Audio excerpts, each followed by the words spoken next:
35th and Archer, Morning Meow by Osiris Pinky Quen. First, the actor is asleep under a big, fluffy, white, cloud-like comforter. Then we hear the bell of a cat's collar. The cat jumps on the bed and starts kneading and purring. Then the meowing begins. It starts with a gentle purr and is growing louder and louder until finally a bite, hiss, scratch, smack. Actor is jolted awake and the cat scurries off. We hear the incessant meow 3 times. On the third, the actor goes to check for cat food. And we're out. Time to get brushed, dressed, and go to the store. The cat is meowing intermittently and nipping at the actor. We see this by physicalization. Finally, the actor closes the door to the apartment. We hear the cat through the door as it's closed, locked, and we're off to the bus stop. Waiting for the bus. We see the actor walk a bit, turn, then walk some more, and stop. Looks at the bus sign to make sure Key is going the right way. Check watch.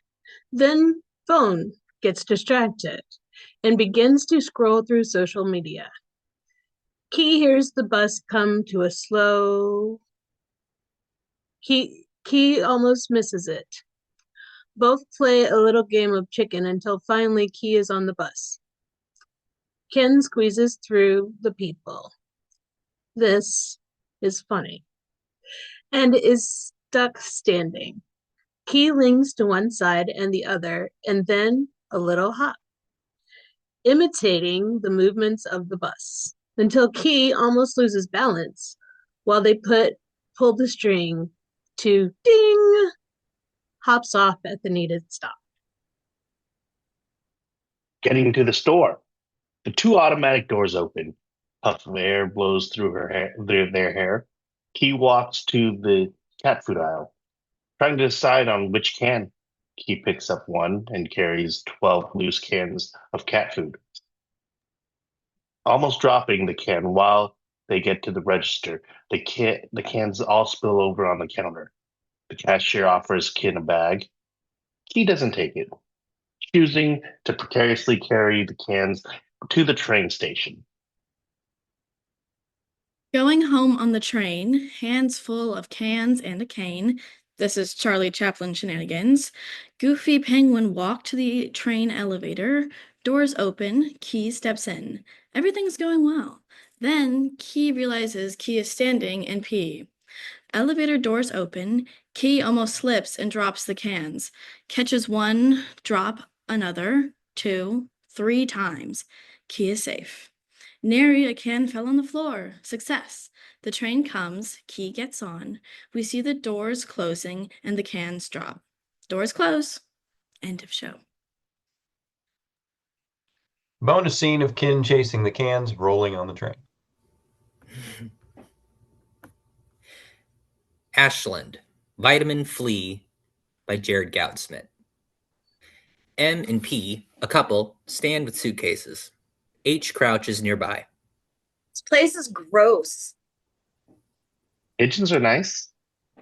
Concrete prison, the ugliest place in the world. Warehouse on one side, highway on the other. A sliver of nature, couple trees, a creek, a testament to our parasite species, a reminder of just how we killed to make this shrine. And yet, I love it, because it knows what it is. Who the hell are you? H takes P by the shoulder and walks them to the edge of the platform. That down there is Bubbly Creek. You know why it's called that? Because it's a bubbling brook. Babbling. And no, it's because in the 1900s, the river actually bubbled with gas. Why? Because it was filled with rotting, curdling blood and guts and such. You're fucking with me. Seriously. From the meatpacking industry. They talk about it in the jungle. I think I read that book in high school. That, my dear friends, is why this is a sacred place. Ugly, yes, but always true to its history. Please stop bothering us. M pulls P away. Sighing, H opens their arms wide, revealing pigeon wings. They crouch back down and lick crumbs off the floor. End of play. LaSalle Van Buren, Just a Few Cents by Kylie Reuter. Homeless man, exhausted, in pain, cold, rock bottom, maybe a little drunk, enters the train car through one of the car doors. He approaches train passenger. If you'd be able to spare $1 or $2, it could just a few. I'm sorry. The train passenger rushes past him, avoiding eye contact. We hear the LaSalle Van Buren train stop announcement. Train passenger exits the train. Fuck. Fuck. Fuck. Fuck. Fuck. Fuck. Fuck. You people can even hear me? Can you hear me? Hello? Hello? Yeah, silence. Silencio. You people. You people. Isn't that what you're all about? Using your voice, your generation to speak up. Help people. Saviors. Heroes doing anything. Saviors. What's a savior? You ever done cocaine up your ass? I have. I'll explain. Number one. Oh, I also think PP Poll got fancier ways to do this, but my way. Anyway, number one. You lick your finger. You put your finger in the coat. Finally, number two. You put your finger up your ass. Yeah, very simple, actually. Just 2 steps. Just boom, then bang. Now you freaks wondering how to do that. Yeah, it's nice. It feels like a warm little light, little body fur. It's perfect. No worries for just a moment. You're all like, you're a drug addict. And that's why you're like, this is why you don't deserve nothing from no one. But I'd like to see you in the streets, guns and dogs. Bang, boom, woo, ha! Sometimes you just need to feel something, you know? And it's just on to the next thing, all right? All right? I am trying to survive.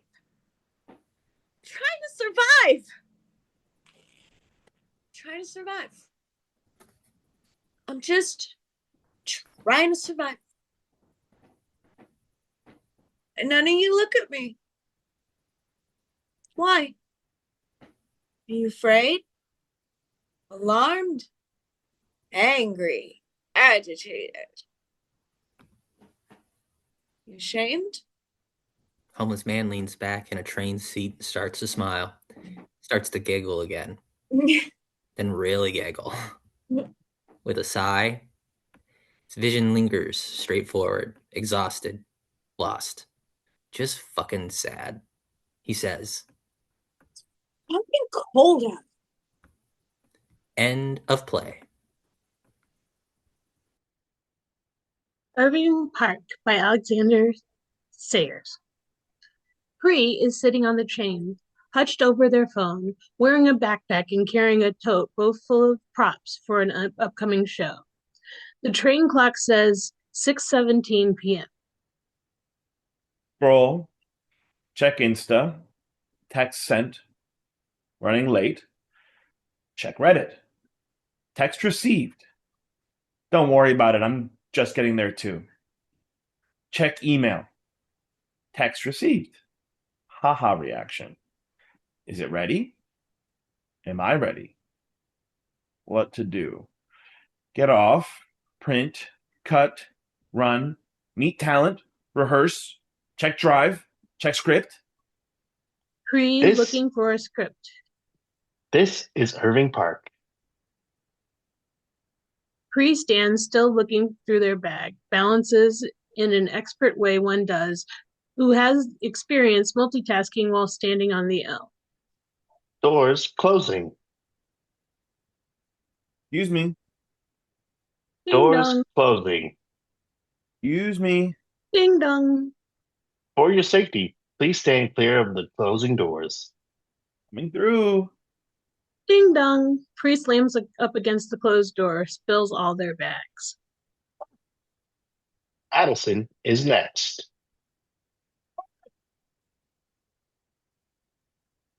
Pre begins furiously texting. Running late. Sorry, gang. Alvin has the cues. I'll be there ASAP. You're all great. I'm so thankful for your time and patience. This will be a great night, all thanks to you. Without you, I'd be lost. You don't give yourself enough credit. Pre looks around the train car for the voice. There's nobody left. It's just us. Oh, great. I'm losing it for real now.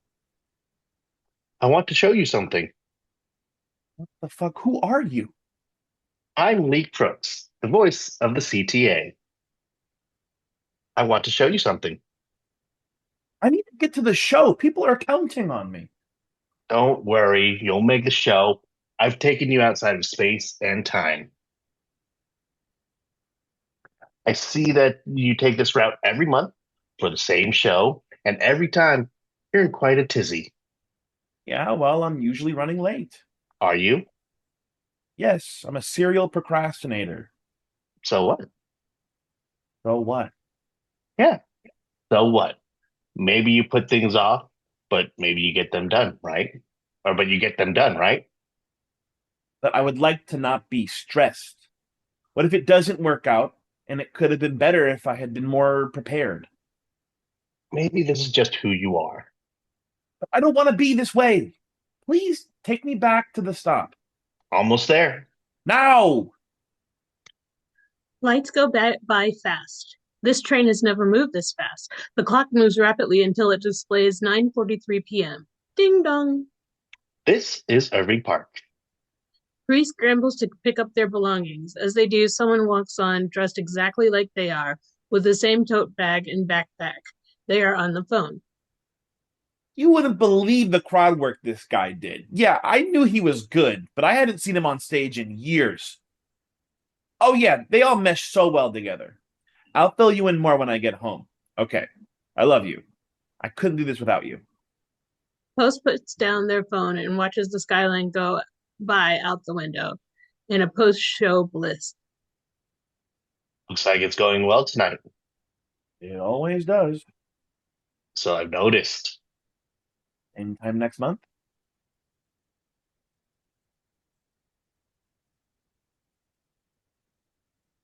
Paths of Resistance by guest writer Maddie Schultz. A person stands at a fork in the road. One path ascends to a steady, steep incline with various expensive-looking obstacles, making it a difficult climb. The other path leads easily downward. Neither appears to stop their ascent or descent. There's a signpost simply reading High Road and Low Road. The person stands pondering the figure. The person stands pondering. A figure appears in between the paths. Perhaps a devil or demon, perhaps an angel, but definitely otherworldly, supernatural entity of some kind. You've been here for quite some time. I suppose I have. It seems like an obvious choice when it's black and white. But that's not how the world works, is it? Why bother with the in-between? Not all the nuance impacts you. No, but I read the poem.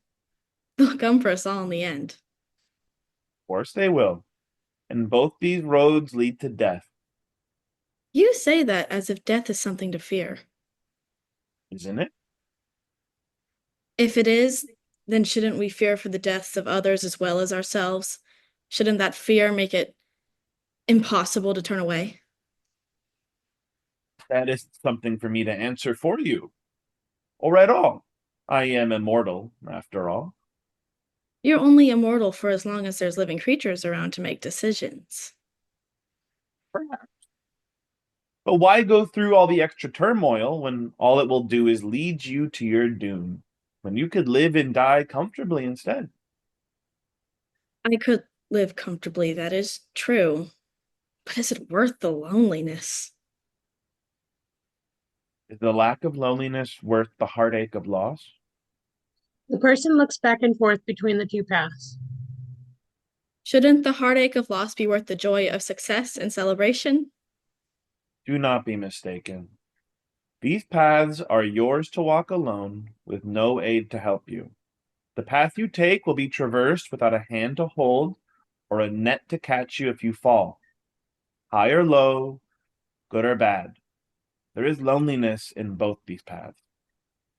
It cannot be as black and white as this. Can't it? These choices may be for us to make alone, but we forge our paths for each other. What do you choose? Person approaches the signpost. High, where the pompous ones walk to feel good about themselves and stare down at everyone else from upon their high horse.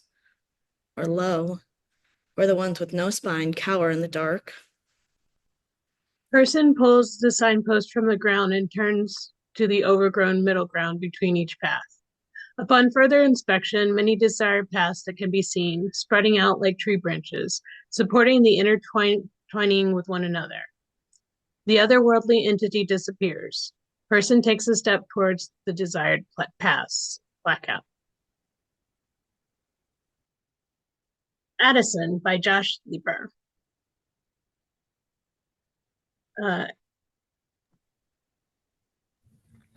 Addison Brown Line platform, late Sunday afternoon.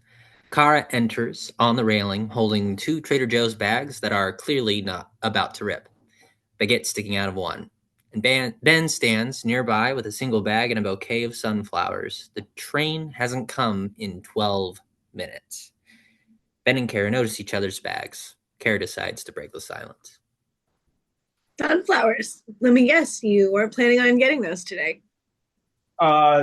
No, I guess. Figured they'll brighten up my kitchen.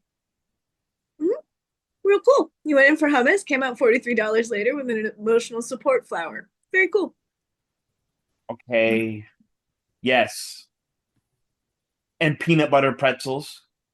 And a tiny tin of mints shaped like koalas. I blacked out and bought 3 different kinds of frozen gnocchi. I live alone. I don't even like gnocchi. The lighting in there. And that bell. The bell makes you feel like you're winning something. They ring it when I buy wine. It's Pavlovian and I'm not proud. They share a laugh, a pause. The train is still not here. I'm Ben. Kara.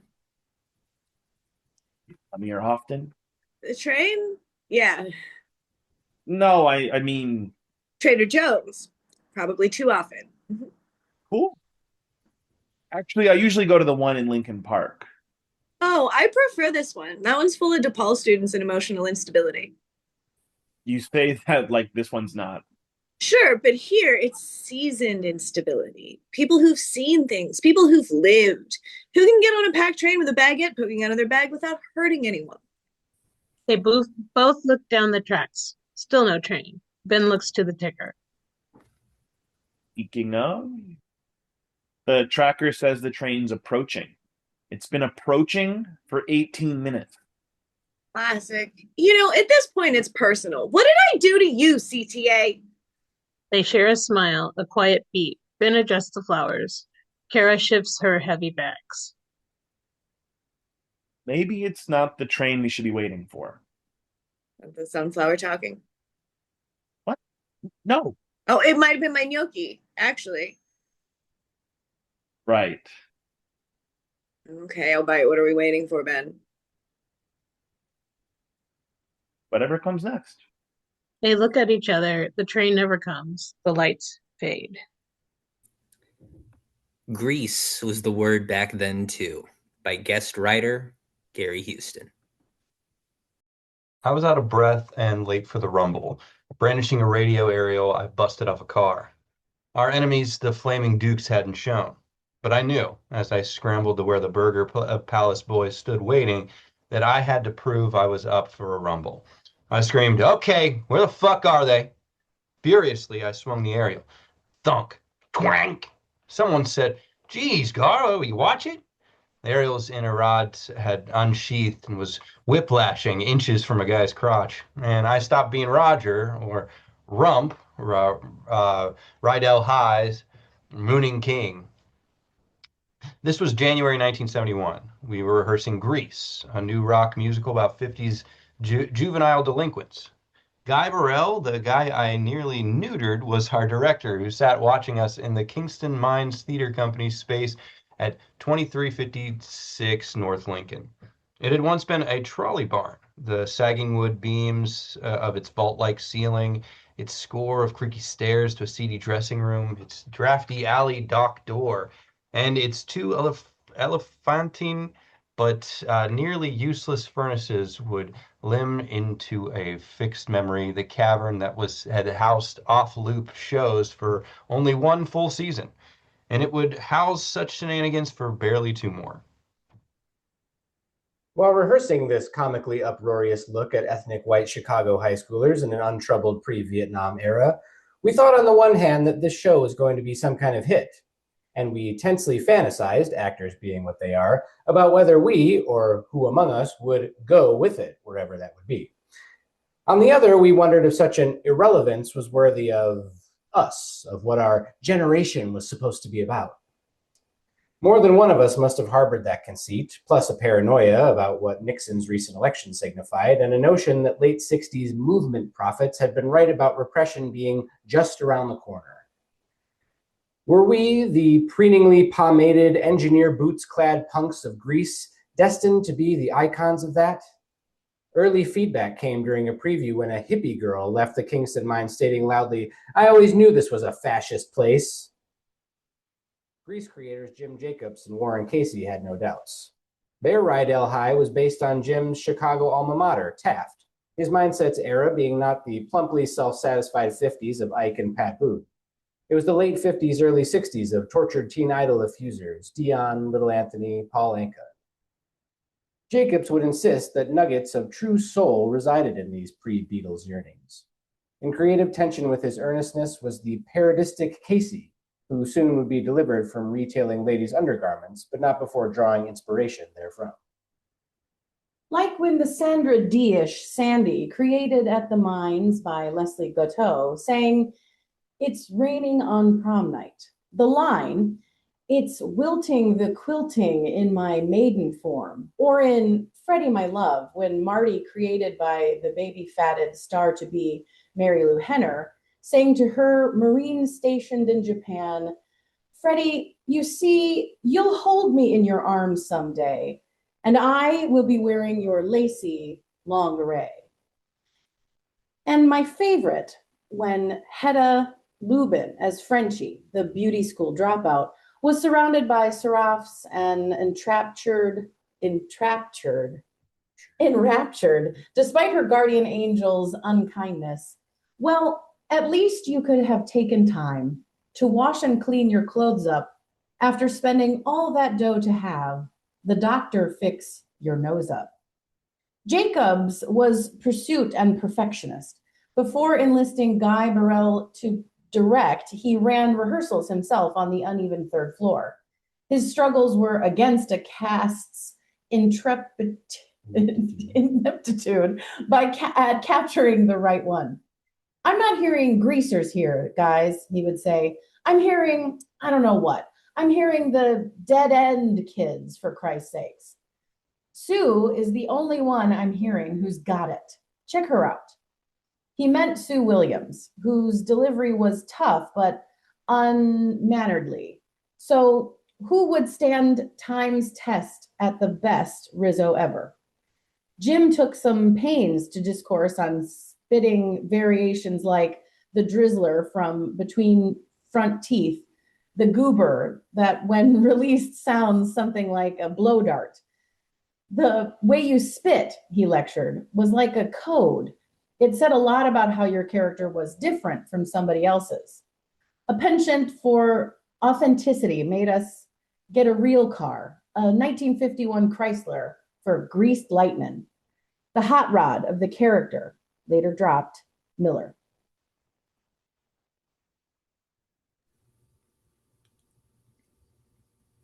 The authenticity came too in devilishly salty dialogue, most of it never making the trip to New York. It held also for unfiltered camels and luckies and the many cool ways to flare your Zippo. Being cool, it was so important to cultivate that, but it had become so amazingly easy to forget just how greasers from one's own school days had carried themselves, how they inhaled, spat, and endlessly recombed their DAs and pompadours. The show seemed to run forever. And on many nights, the mines fire-coded to seat 300 held 200 more who stood in aisles where we had to enter and exit through. One night, Dick Clark showed up. Yes, we were that big. People would stop me on the streets. They'd say they couldn't get over the show, and in their eyes burned the profoundest envy I'd ever seen. And me? I was on a greaser high. I found myself reinvented as a teenager, a claim I thought nature had ordered me to relinquish. And until reinvented as a greaser, I never knew it. I always regretted not having been one. So I brought Rump, God forgive me, to my daytime job as an editor and writer for the Sun-Times, starting with the jacket, the boots, and the pompadour. I'd strut down hallways, comb my gooey locks, make teen faces, mouth, or hum just sing the music. Snap fingers, flex biceps, rotate shoulders, swivel hips. Just the head, or jut the head in pulses. Slide down floors, chain smoke camels, chew gum, speak in frequent unapologetic bad syntax. It seems now that my primping was so very obnoxious, out of a need to be a teen 24 hours a day. In return, I was indulged by looks that said, well, this too shall pass. It did. The following content contains information that some might find disturbing. This piece roughly runs 2 minutes. Memento Vivere, a living micro-newspaper by Leslie Hull and Conor McShane.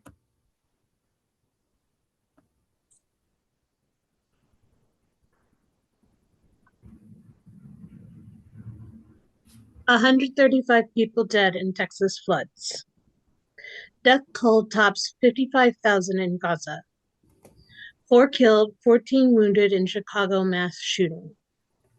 5,300 killed in Myanmar earthquake. Air India crash kills 260. Former student kills 10 at Austrian school. Passenger jet collides with helicopter in DC, killing 60.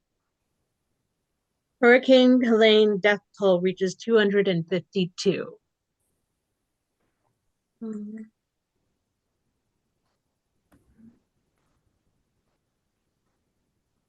Of course.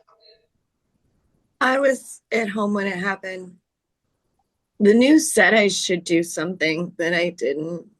Not sure why. I didn't think it would be so bad. Approximately 2,300 dead in European heat wave.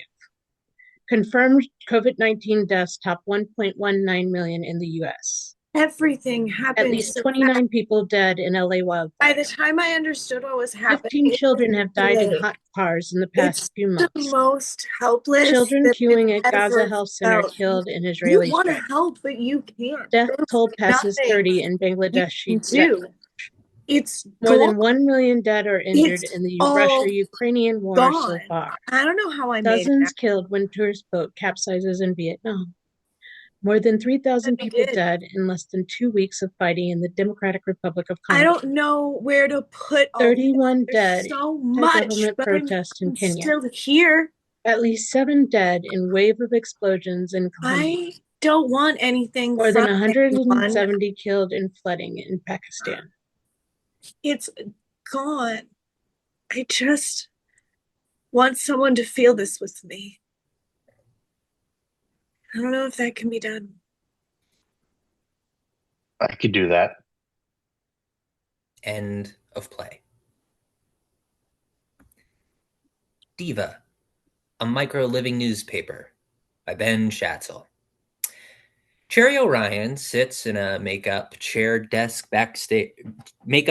backstage while Matt completes her look for the show. Beautiful, dirty, rich, dirty, beautiful, dirty, rich. Oh my God, it's disgusting. I fucking love it, bitch. Enter Tish with a clipboard. Hello, Matt. Hello, Hi, Tish. Is Cherry Orion available? Yes. Hello, Cherry. Hi, Tish. May I speak with you? Yes, you may.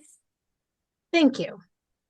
We think that you should use today's show to make a grand political gesture. Ew, why? We want to penetrate the fourth periphery of your mainstream appeal, and we believe that a bold political statement will help target fans who occasionally use your songs in Instagram reels, but don't yet follow your public Finsta. This demo is also most likely to purchase your officially licensed Dunkin' Donut collab, the Sherry Berry Slush with an Orion Cruller. Harry, stop listening. Cherry, I'm asking you to formally endorse the ethical integration of artificial intelligence into speculative trades on Wall Street. There's a political candidate from the blue team who sees a lot of potential in this space. His campaign has offered us a lot of money, like 2 commas. Tish, I'm so bored right now. Like, I'm literally dying from how bored I am. Also, like, fuck Wall Street. Enter Doug. He holds a bag with a cruller. Hi, Sherry. I'm so glad we're finally meeting. Who the hell are you? My name's Doug. Doug, do you work for me? No, but I bought you a cruller. Yeah. Can I take a picture with you? Matt approaches Doug, punches him in the face, and donkey kicks him off from whence he came. The donut bag with the cruller flies on stage. Matt brings it to Cherry, who starts devouring. I love you, Sherry.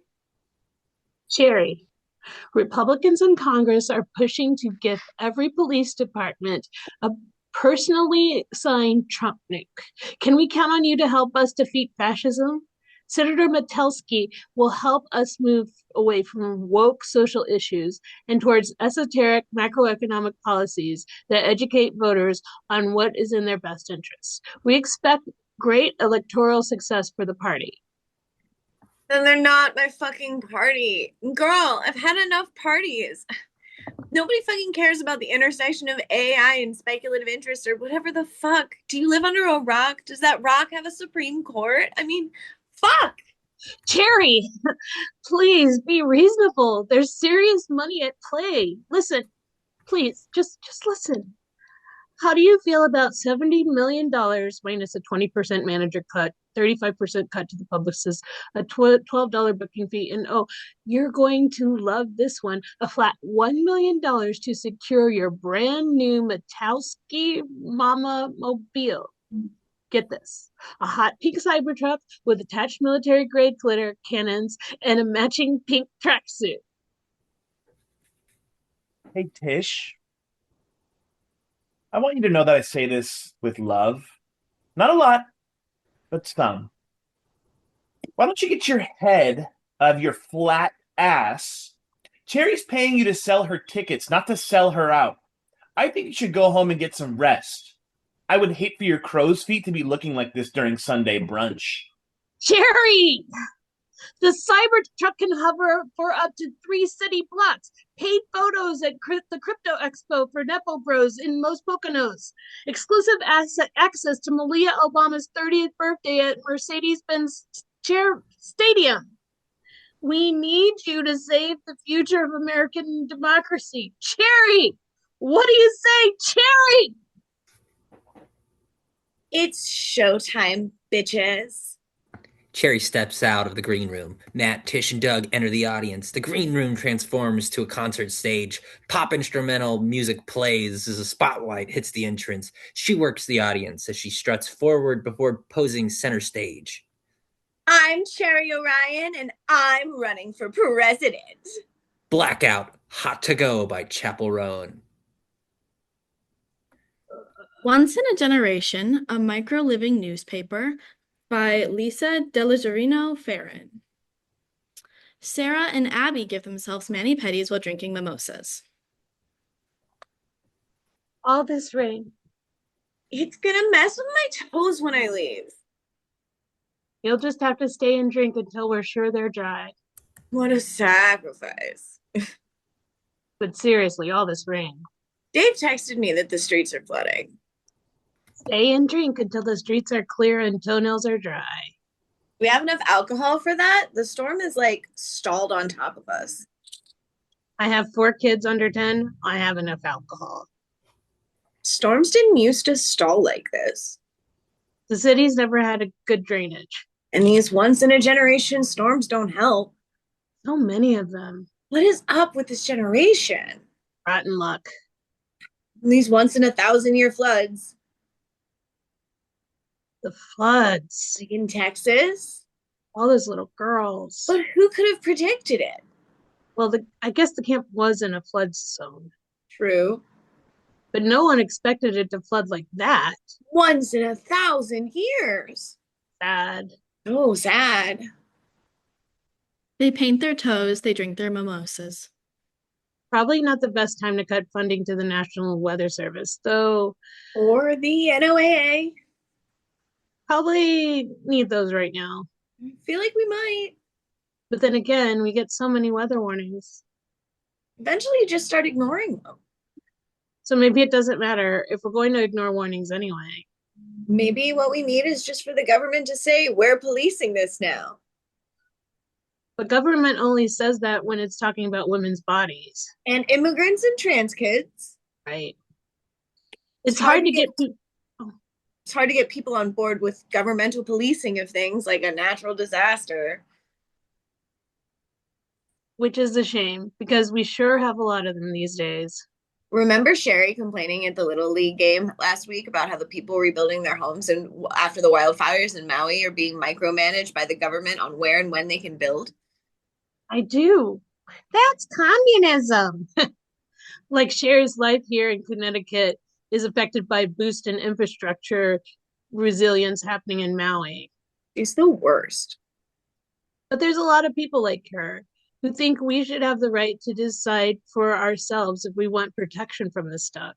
If we want to raise taxes to improve infrastructure to protect against these once-in-a-generation floods that happen every year, or if we want to watch a camp full of little girls drown.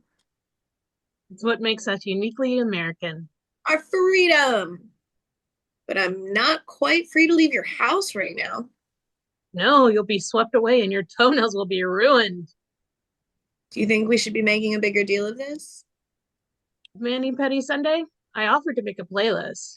No, of the fact that real life has become a never-ending disaster movie. Oh, I mean, probably. We can't possibly change things alone.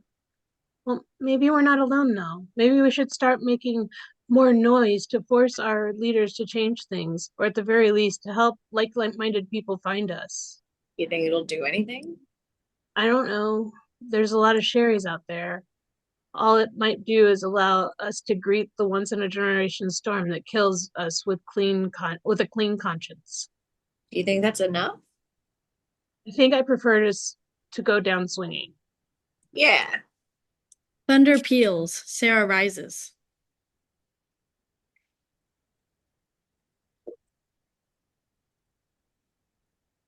Let's grab another bottle. We're going to be here a while. End of Special Citations 2025. Hey, everybody, come on. Wow. Awesome. And this is that oh so crazy transition that I mentioned earlier. We're about to start what has become what we call here at microChicago the whole series. Initially kind of started as a post-mortem roundtable conversation and has kind of extended itself beyond that. And we hope to just continue to explore the short form and micro form in the city.